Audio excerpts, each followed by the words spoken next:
Class 12-এর ছাত্রছাত্রীদের physics ক্লাসরুমে স্বাগত জানাই। আমরা ছায়া পদার্থবিদ্যা ক্লাস 12-এর তড়িৎ চুম্বকত্ব চ্যাপ্টারের সেট 1-এর অঙ্কগুলো শুরু করেছিলাম। তো তোমরা আগের যে ভিডিও রয়েছে সেখানে দেখবে যে সেট 1-এর 1 থেকে 12 অবধি অঙ্ক করে দেখানো হয়েছে।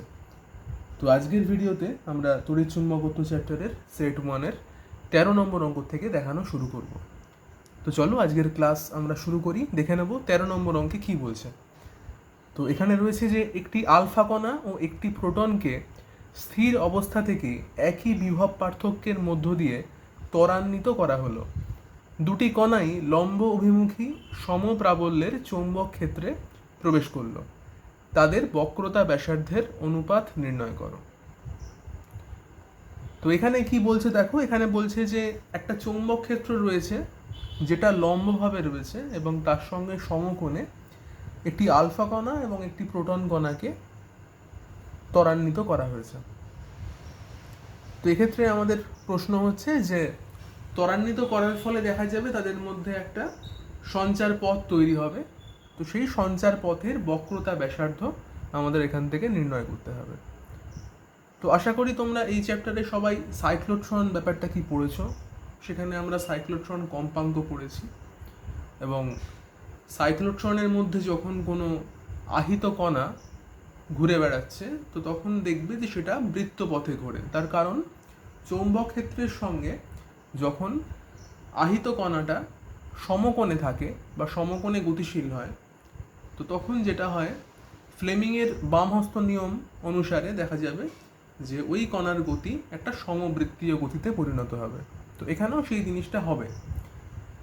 তো প্রথমে কি লিখেছি দেখো, এখানে লিখছি যে আলফা কণার ক্ষেত্রে গতিশক্তি বলে আমরা লিখছি K alpha equal Q alpha into V. আমরা জানি গতিশক্তি স্থিতিশক্তির সঙ্গে সমান হয়। তো স্থিতিশক্তি তোমরা জানো কি হয়, কিউ ভি হয়। তো আলফা কণার ক্ষেত্রে আমরা লিখছি যে গতিশক্তি কে আলফা সেটা স্থিতিশক্তির সঙ্গে সমান, তাই কারণে K alpha equal Q alpha into V, যেখানে ভি হলো বিভব বলে আমি লিখে রেখেছি। এখানে কিন্তু ভি মানে বেগ নয়, এটা গুলিয়ে ফেলবে না, এখানে ভি মানে বিভব। আচ্ছা, একই রকমভাবে দেখো প্রোটনের ক্ষেত্রে গতিশক্তি যেটা লেখা রয়েছে সেটাকে লিখেছি কেপি বলে, কেপি ইকুয়াল লেখানো হয়েছে কিউপি ইন্টু ভি, ঠিক আগেরটার মতনই, তাই এটা আর বলছি না কিছু। এবার এই কে আলফা এবং কেপি যেটা পেলাম তাদের আমরা অনুপাত বার করছি। তো দুটো যদি অনুপাত করি কি আসবে দেখো, K alpha by KP equal Q alpha by QP. তার কারণ দুক্ষেত্রেই আমাদের বলেছিল যে সমবিভব পার্থক্যের মধ্যে দিয়ে আমরা গেছি। তো দুক্ষেত্রেই বিভব যেহেতু সমান তাই ভিভি কেটে গেছে। এবারে আমরা জানি যে কিউ আলফা ইকুয়াল 2QP। তোমরা নিশ্চয়ই জানো যে আলফা কণার যে আধান সেটা প্রোটনের আধানের দ্বিগুণ হয়। তো সেই কারণে আমরা কিউ আলফার জায়গাতে 2QP বসাতে পারি। তাহলে উপর নিচে যদি কিউপি ক্যান্সেল হয়ে যায় তাহলে আমরা পেয়ে যাচ্ছি ইকুয়াল 2। আচ্ছা, তো গতিশক্তি মানে আবার আমরা কি জানি, হাফ mv স্কোয়ার হয়।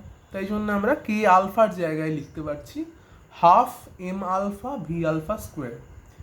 একই রকমভাবে কেপির জন্য লিখছি হাফ এমপি ভিপি স্কোয়ার। তো সেই দুটোর অনুপাত পাচ্ছি আমরা 2, যেহেতু কে আলফা বাই কেপি ইকুয়াল 2 ছিল সেই জন্য। এবার দেখো এখান থেকে আমরা লিখতেই পারি ভি আলফা বাই ভিপি সেটা ইকুয়াল হয়ে যাচ্ছে √2mp by M alpha. Just বুঝতেই পারছো এখান থেকে হাফ আর হাফ ক্যান্সেল করে গেছে, এই এমপিটা 2 এর সঙ্গে গুণ হয়েছে, এম আলফাটা ভাগ হয়েছে এবং ভি আলফা বাই ভিপি তার রুটটাকে যদি আমরা স্কোয়ার রুট করি তাহলে হয়ে যাচ্ছে V alpha by VP equal √2mp by M alpha. এইবার আলফা কণার ক্ষেত্রে তো আমরা জানি যে আলফা কণার ভর একটা প্রোটনের ভরের 4 গুণ হয়। তো সেই কারণে আমরা যদি এম আলফার জায়গাতে 4mp বসিয়ে দিই তাহলে দেখো এমপি এমপি কেটে যাবে এবং ওপর নিচে কি 2 আর নিচে 4ও কেটে গিয়ে হাফ হচ্ছে, মানে √1/2। তো সেটাই এসছে, ভি আলফা বাই ভিপিকে আমরা লিখতে পাচ্ছি ইকুয়াল 1/√2। এবার যেটা আমাদের প্রশ্নে চেয়েছিল যে বক্রতা ব্যাসার্ধের অনুপাত নির্ণয় করো, তো আমরা সেই জায়গাটায় যাচ্ছি। দেখো এখানে কি করেছি, এখানে লিখেছি আর alpha by R P equal M alpha V alpha by Q alpha B by MP VP by QP B. এবার তোমাদের হয়তো মনে হচ্ছে যে এই ইকুয়েশনটা আমি কোত্থেকে পেলাম। তো তোমরা নিশ্চয়ই যখন সাইক্লোট্রন পড়েছো সেখানে দেখেছো যে সাইক্লোট্রনের কম্পাঙ্ক গণনা করার সময় আমরা কিভাবে শুরু করি না, সেখানে আমরা দেখাই যে কোনো একটি আহিত কণা চৌম্বক ক্ষেত্রের সঙ্গে অভিলম্বভাবে যাচ্ছে, এবং তার জন্য কি হচ্ছে যে একটা চৌম্বক বল কিউ ভি বি সেটা কার উপর পড়ছে, ওই আহিত কণাটার উপর, এবং তার জন্য একটা অভিকেন্দ্র বলের সৃষ্টি হচ্ছে। সেই অভিকেন্দ্র বলটা কি করছে না, ওই কণাটাকে বৃত্তপথে ঘোরাচ্ছে। এই তো বিষয়টা। তো সেখানে আমরা করেছিলাম চৌম্বক বলের সঙ্গে অভিকেন্দ্র বলকে আমরা সমান করে দিয়েছিলাম। চৌম্বক বল ছিল কিউ ভিভি আর অভিকেন্দ্র বল ছিল M V square by R. এবার যদি এই দুটো সমীকরণ তুমি ইকুয়েট করো, Q VB equal M V square by R, তো সেখানে কি পেয়ে যাবে, সেখান থেকে তুমি পেয়ে যাবে R equal M V by Q B. বুঝতেই পারছো এখান থেকে যে কিউ ভি বি আর M V square by R, এটাকে যদি তুমি ইকুয়েট করো এখান থেকে পেয়ে যাবে R equal M V by Q B.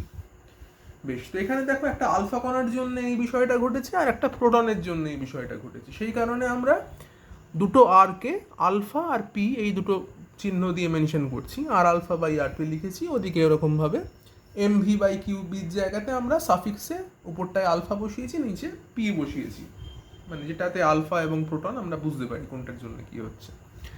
বেশ, এবারে কি হলো দেখো, এটাকে একটু সাজিয়ে গুছিয়ে লিখলাম এবার, যে আর আলফা বাই আর পি সেটা ইকুয়াল তাহলে এই জিনিসটা থেকে লিখতে পারছি M alpha by M P. আচ্ছা, লেখা যাচ্ছে V alpha by VP into Q P by Q alpha, এবং বি দেখো উপর নিচে ক্যান্সেল হয়ে গেছে, কারণ দুটো ক্ষেত্রেই একই চৌম্বক ক্ষেত্র ছিল সেই কারণে।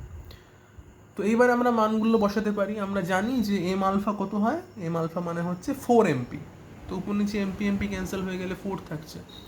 আচ্ছা, ভি আলফা বাই ভিপি যেটা এক্ষুনি বার করলাম সেটার মান ছিল 1/√2, সেটা এখানে বসালাম 1/√2। আর Q P by Q alpha সেটা হয়ে যাচ্ছে হাফ, তার কারণ আমরা আগে এখান থেকে দেখেছি যে Q alpha by Q P হচ্ছে 2, তাহলে Q P by Q alpha হয়ে যাচ্ছে হাফ। এবার এগুলোকে যদি তোমরা ক্যালকুলেট করো তাহলে পেয়ে যাচ্ছে ওখান থেকে √2, অর্থাৎ আর আলফা এবং আর পি এই দুই ব্যাসার্ধের অনুপাত হয়ে যাচ্ছে √2। বেশ, চলে আসবো 14 নম্বর অঙ্কে। 14 নম্বর অঙ্ক দেখো কি বলছে, যে একটি ইলেকট্রন তার ভর দিয়েছে 9.1 10⁻31 কেজি, আধান দিয়েছে -1.6 10⁻19 কুলাম। একটি সুষম চৌম্বক ক্ষেত্রের অভিলম্ব সমতলে 10⁸ সেকেন্ড সময়ে তার বৃত্তীয় কক্ষপথে একবার আবর্তন করে। চৌম্বক ক্ষেত্রের মান নির্ণয় করো। তো বুঝতেই পারছো একদম সরাসরি এটা সাইক্লোট্রন কম্পাঙ্কেরই অঙ্ক। এখানে পর্যায়কালটা বলে দিয়েছে, অর্থাৎ সাইক্লোট্রন কম্পাঙ্কের ফর্মুলাটা যদি তোমাদের মনে থাকে, তোমরা জানো যে পর্যায়কাল মানে কি, পর্যায়কাল হচ্ছে কম্পাঙ্কের অনন্যক, মানে টি ইকুয়াল, টি যদি পর্যায়কাল হয় টি ইকুয়াল 1/n, n হচ্ছে ফ্রিকোয়েন্সিটা। তো সেই অনুযায়ী দেখো আমরা ডাইরেক্ট ফর্মুলা বসিয়েছি, টি ইকুয়াল লিখে দিয়েছি 2π ইন্টু m/q ইন্টু 1/b। তো সেখান থেকে আমাদের দেখো সব কিছু দেওয়া ছিল, বার করতে হবে কি বি এর মান, মানে চৌম্বক ক্ষেত্রের মানটা। তো বি ইকুয়াল তাহলে লিখতেই পারবো 2π m/q ইন্টু টি। এবার যেগুলো দেওয়া ছিল সেগুলো বসিয়ে দিলাম। দেখো আমরা এম জানি, ইলেকট্রনের ভর জানি, কিউ জানি, ইলেকট্রনের আধান জানি, পর্যায়কাল আমাদের বলে দিয়েছে 10⁸। তো সেগুলো যদি বসিয়ে দিই তাহলে আমরা বি এর মান পেয়ে যাচ্ছি 3.57 ইন্টু 10⁻³ টেসলা।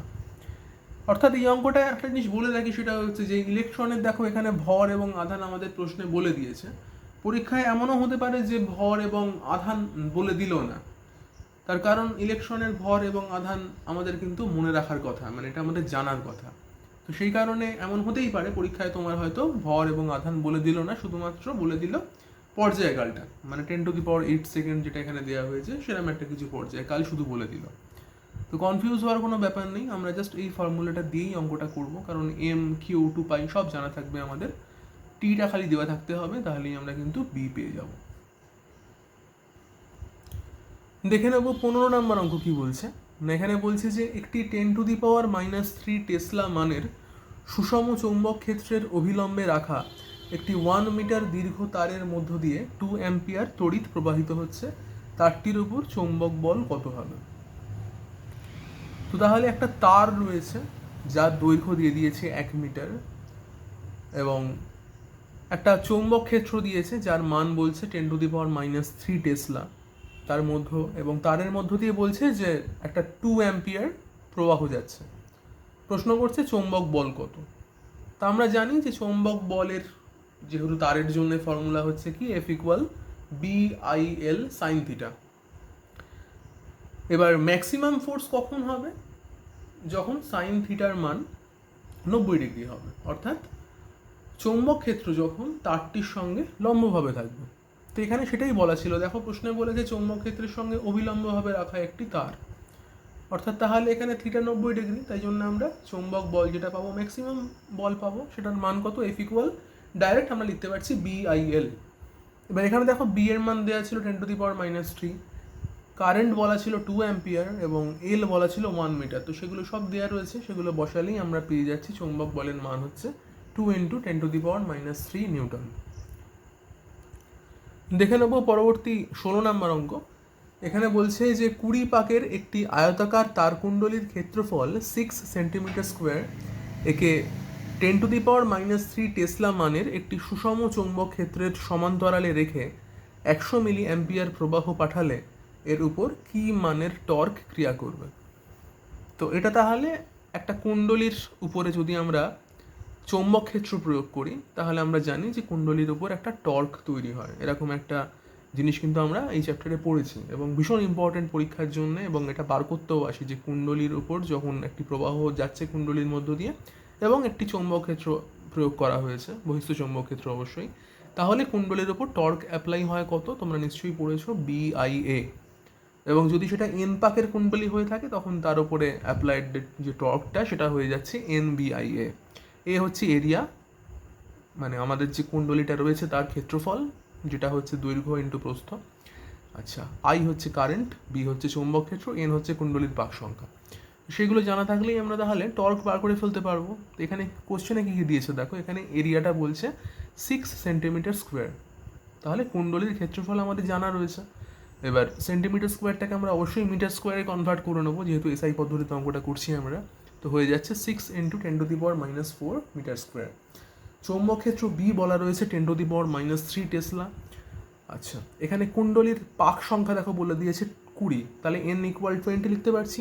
I ইকুয়াল দিয়েছে 100 মিলি অ্যাম্পিয়ার, তাকে আমরা অ্যাম্পিয়ারে কনভার্ট করছি, তাই লিখছি 100 × 10⁻³ অ্যাম্পিয়ার।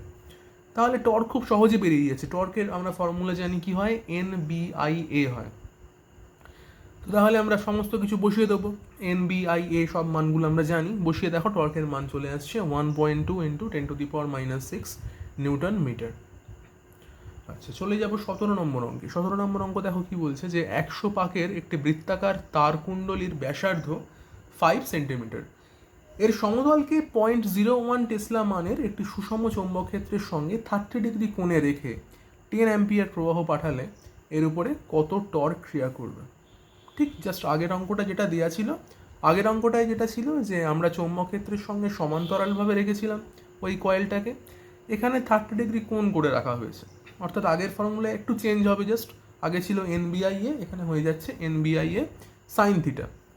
তো দেখো এখানে N রয়েছে 100, ব্যাসার্ধ রয়েছে আর 5 সেন্টিমিটার, তাকে আমরা মিটারে করেছি, তাই জন্য 0.05 মিটার করা হয়েছে। চৌম্বক ক্ষেত্র B রয়েছে 0.01 টেসলা। আচ্ছা, থিটা দিয়েছে 30 ডিগ্রি, কারেন্ট হয়েছে I ইকুয়াল লিখেছি 10 অ্যাম্পিয়ার।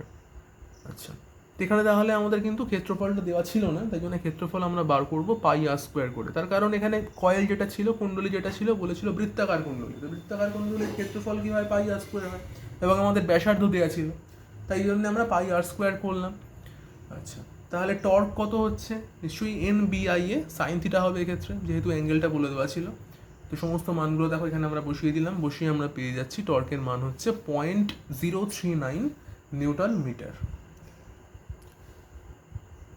এবারে দেখে নেবো পরবর্তী 18 নম্বর অঙ্কে কী বলছেন। এখানে বলছে যে 20 সেন্টিমিটার দৈর্ঘ্য, 5 সেন্টিমিটার প্রস্থ এবং 50 পাক সংখ্যার একটি আয়তাকার কুণ্ডলীকে প্রস্থের মধ্যবিন্দু থেকে একটি সুষম অনুভূমিক চৌম্বক ক্ষেত্রের বলরেখার সঙ্গে 60 ডিগ্রি কোণে আনত অবস্থায় 5 অ্যাম্পিয়ার প্রবাহ পাঠানো হলে এবং চৌম্বক ক্ষেত্রের প্রাবল্য 0.05 টেসলা হলে কুণ্ডলীর উপরে উৎপন্ন টর্ক নির্ণয় করো। তো আবার সেই আগের অঙ্কের ব্যাপারটাই এখানে রয়েছে, কিন্তু এখানে দেখো কিভাবে রয়েছে। আগেরটায় ছিল একটি বৃত্তাকার কুণ্ডলী, এখানে রয়েছে আয়তাকার কুণ্ডলী। তো তো আয়তাকার কুণ্ডলী হলেই তার নিশ্চয়ই দৈর্ঘ্য এবং প্রস্থ বলে দেওয়া থাকবে, যেখান থেকে আমরা এরিয়াটা বার করতে পারবো। তো দেওয়া রয়েছে সব কিছুই। বি দেওয়া রয়েছে 0.05 টেসলা, অ্যাঙ্গেল যেটা রয়েছে থিটা দেওয়া রয়েছে 60°। ছবিটা দেখো ভালো করে বুঝতে পারবে যে ম্যাগনেটিক ফিল্ডের সঙ্গে কুণ্ডলীটা কিন্তু 60° কোণ করছে, তো সেই কারণে আমরা থিটা লিখছি 60°। আচ্ছা, লেন্থ রয়েছে 20 সেন্টিমিটার, তাকে আমরা করছি 0.2 মিটার। ব্রেথ বলছে 5 সেন্টিমিটার, তাকে করেছি 0.05 মিটার। আর পাক সংখ্যা নাম্বার অফ টার্নস যেটা n ইকুয়াল লিখছি 50। তাহলে কুণ্ডলীর উপর টর্ক কি লিখবো? Tau equal NBIA sin theta. A কে আমরা কি জানি? এরিয়া যদি একটা ভেক্টর হিসেবে জানি তাকে লেখা যায় L ক্রস B। তো আমরা জানি L ক্রস B মানে কি হয়ে যায়? LB sin theta. তো আলটিমেট যেটা পাচ্ছি NBIA LB sin থিটা। তো সেটাই আমার টর্কের মান। দেখো সমস্ত কিছু দেওয়া ছিল, NBI LB থিটা সব দেওয়া রয়েছে, সেগুলো বসিয়ে দিলাম। বসিয়ে দিয়ে আমরা পেয়ে যাচ্ছি টর্কের মান 0.108 নিউটন মিটার। বেশ, চলে আসবো 19 নম্বর অঙ্কে। 19 নম্বর অঙ্ক কি বলছে দেখে নেওয়া যাক। বলছে যে দুটি দীর্ঘ ঋজু সমান্তরাল পরিবাহী তার পরস্পরের থেকে 8 মিলিমিটার দূরত্বে আছে। প্রতি মিটার দৈর্ঘ্যে 0.01 নিউটন বল উৎপন্ন করতে উভয় তারের মধ্য দিয়ে কি মানের তড়িৎ প্রবাহ পাঠাতে হবে? তো এখানে তাহলে কিন্তু চলে আসছে দুটো প্যারালাল ওয়্যার, পরস্পরের সমান্তরাল তার, যাদের মধ্যে দিয়ে প্রবাহ যাচ্ছে এবং তারা পরস্পর একটা সেপারেশনে রয়েছে। তাদের মধ্যে দূরত্ব বলে দিয়েছে কত না 8 মিলিমিটার। প্রশ্ন হচ্ছে কি না এদের মধ্যে একটা ফোর্স নিশ্চয়ই অ্যাপ্লাই হবে, সেই ফোর্সের মানটাও আমাদের বলে দিয়েছে এবং একক দৈর্ঘ্যে ফোর্সের মান বলে দিয়েছে। তাই জন্য আমাদের তারটার লেন্থ জানার কোনো প্রয়োজন হয়নি। বার করতে হবে যে এদের মধ্যে কত প্রবাহ চলছে। এবার দেখো আমি এখানে এঁকেছি যে I1 I2 হিসাবে, কিন্তু যেহেতু প্রশ্নে বলেছে যে এদের মধ্যে উভয় তারের মধ্য দিয়েই কি মানের প্রবাহ পাঠাতে হবে, অর্থাৎ দুটো তারের মধ্যে দিয়ে ওরা বলতে চাইছে যেটা যে একই প্রবাহ পাঠাতে হবে, একই মানের। মানে এদিকে যদি I অ্যাম্পিয়ার প্রবাহ পাঠাও তাহলে এদিকেও I অ্যাম্পিয়ার প্রবাহ পাঠাতে হবে, এটা বলতে চাইছে। এবং কোনো রকম দিক নির্দেশ ওরা করে দেয়নি যে দুটো দিক দিয়ে দুটো তারের মধ্যে দিয়ে একই দিকে প্রবাহ হবে না উল্টো দিকে প্রবাহ হবে, এরকম কিছু বলে দেয়নি। তো সেটা আমরা তাহলে কিন্তু যা খুশি তাই ধরতে পারি।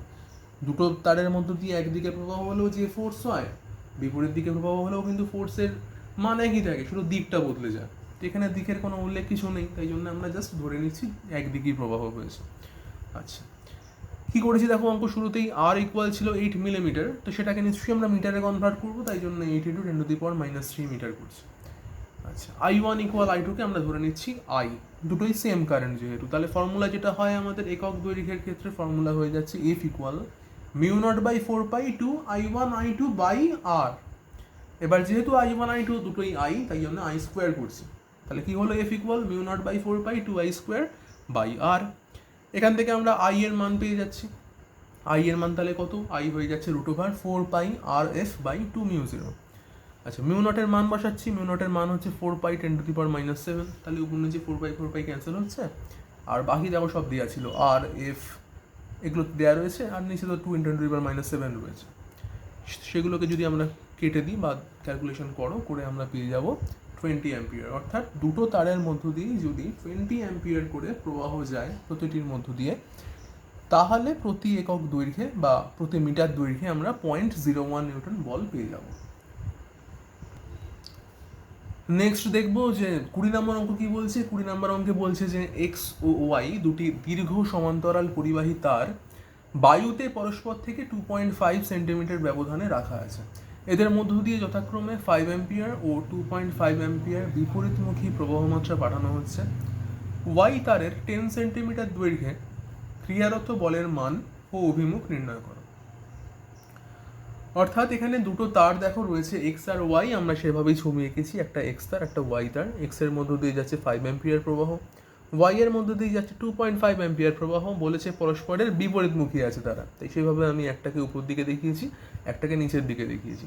আর তাদের মধ্যে সেপারেশন কত বলেছে? 2.5 সেন্টিমিটার। তো সেইভাবে দেখানো হয়েছে তারা 2.5 সেমি দূরত্বে আছে পরস্পরের থেকে। এবার দেখো যে ফর্মুলা যেটা হয় যে প্রতি একক দৈর্ঘ্যের ক্ষেত্রে যে ফোর্সটা হয় সেটা কি হয়? μ0/4π two I1 I2 by R। আর যদি প্রতি একক দৈর্ঘ্যে না বলে শুধু বলে যে দুটো তারের মধ্যে ফোর্স কত, তাহলে কিন্তু আমাদের লেন্থটাকে গুণ করতে হয়।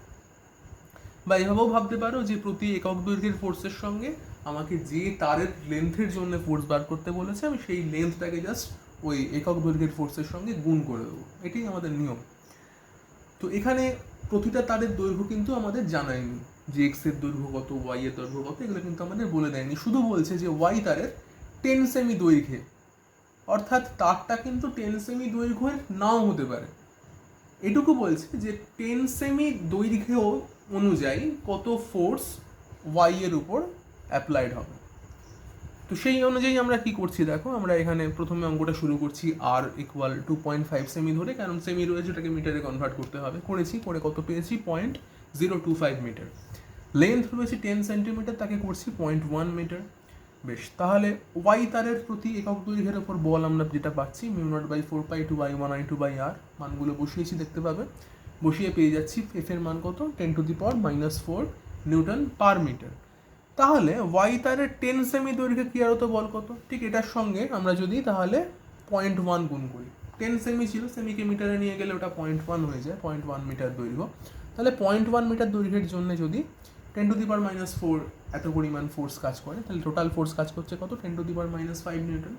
তাহলে ওয়াই তারের 10 সেমি দৈর্ঘ্যে ক্রিয়ারত বলের মান পেয়ে যাচ্ছে 10⁻⁵ নিউটন। আচ্ছা, তো এর সঙ্গে সঙ্গে আমি এটা লিখে দিয়েছি যে তার দুটিতে বিপরীতমুখী প্রবাহের জন্য এদের মধ্যে বিকর্ষণ বল কার্যকরী হবে, অর্থাৎ ওয়াই তারের লম্ব দিকে, এক্স এর বিপরীত দিকে, অর্থাৎ কোন দিকে বল কার্যকরী হবে, বাইরের দিক বরাবর। এটা মনে রাখবে যে দুটো তার যদি তাদের মধ্যে যদি পরস্পর বিপরীতমুখী প্রবাহ হয় তাহলে তারা পরস্পরকে বিকর্ষণ করে, তাই জন্য বাইরের দিকে ফোর্স অ্যাপ্লাই হবে, সমমুখী হলে আকর্ষণ করতে। আচ্ছা,